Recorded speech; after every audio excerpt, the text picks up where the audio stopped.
আজকে আপনাদের সঙ্গে ভীষণ আরাম একটা রেসিপি শেয়ার করতে চলে এসেছি। গরমের দিন তো ভারী কিছু খেতেই মন চায় না, তাই জন্য আপনারা তৈরি করে ফেলতে পারেন ভীষণ মজার এবং খুবই ইজি পেঁপে ভর্তা।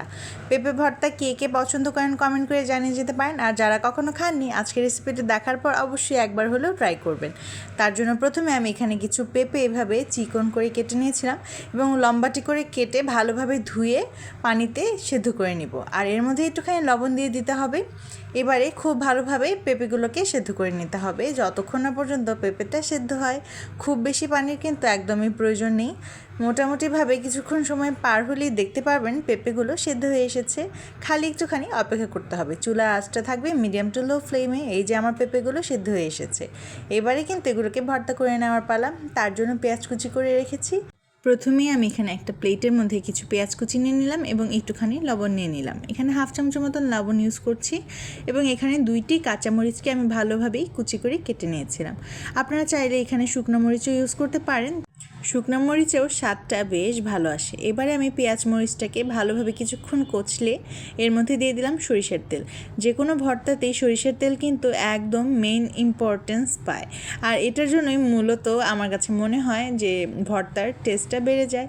এবারে খুব ভালোভাবে পেঁয়াজ মরিচের সাথে সরিষার তেল মাখানোর পর এখানে পেঁপেগুলোকে দিয়ে দিচ্ছি। আপনারা কিন্তু অবশ্যই পেঁয়াজ এবং মরিচটাকে একটুখানি কচলে নেওয়ার চেষ্টা করবেন, তাহলে পেঁয়াজের ফ্লেভারটাও খুব ভালোভাবে বের হয়ে আসবে। এবারে খুব ভালোভাবে পেঁপেগুলোকেও এভাবে ভেঙে নিতে হবে। মোটামুটি সব ভর্তাই কিন্তু বানানোর প্রসেস একদমই সেম, পার্থক্য শুধু মেইন ইনগ্রেডিয়েন্টে, যেটা আজ হচ্ছে পেঁপে। এই মজাদার ভর্তাটি কার কার বাসায় হয় দ্রুত কমেন্ট করে জানিয়ে যেতে পারেন, আর কাদের ভালো লাগে সেটিও অবশ্যই জানাবেন। আর যারা এখনও ট্রাই করেনি আজকের রেসিপিটি দেখার পর কিন্তু অবশ্যই একবার হলেও ট্রাই করবেন, না হলে মজা খাবার থেকেই মিস হয়ে যাবে। এইবারে ভালোভাবে কিন্তু পেঁপেটাকে খুব সুন্দরভাবে পেঁয়াজ মরিচের সঙ্গে মিশিয়ে নিতে হবে এবং চাইলে এই পর্যায়ে একটুখানি সরিষার তেলও ইউজ করতে পারেন যদি আপনাদের মনে হয় কম হয়েছে। মজাদার এই ভর্তাটা ভাতের সঙ্গে খেতে বেশ লাগে, চাইলে কিন্তু রুটি দিয়েও একবার খেয়ে ট্রাই করে দেখতে পারেন, খেতে দারুণ হয়। মজাদার আমার পেঁপে ভর্তা একদম তৈরি হয়ে গিয়েছে। এরকম পেঁপে ভর্তা যদি দুপুরের মেনুতে পাওয়া যায় তবে কিন্তু একটুখানি ভাত বেশিই খাওয়া হয়। আপনাদের কী মত অবশ্যই কমেন্ট করে জানিয়ে দিবেন। পেঁপে ভর্তা হয়ে গেল, এবার এটাকে ডেকোরেশনের পালা। একটা সুন্দর বাটিতে সার্ভ করে নিলেই আজকের মজাদার পেঁপে ভর্তা একদমই তৈরি।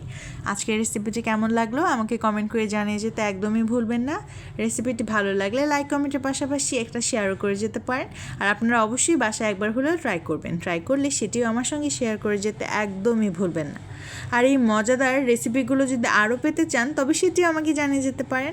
সবাই ভালো থাকবেন, সুস্থ থাকবেন। আজকে ভিডিওটি দেখার জন্য অনেক অনেক ধন্যবাদ।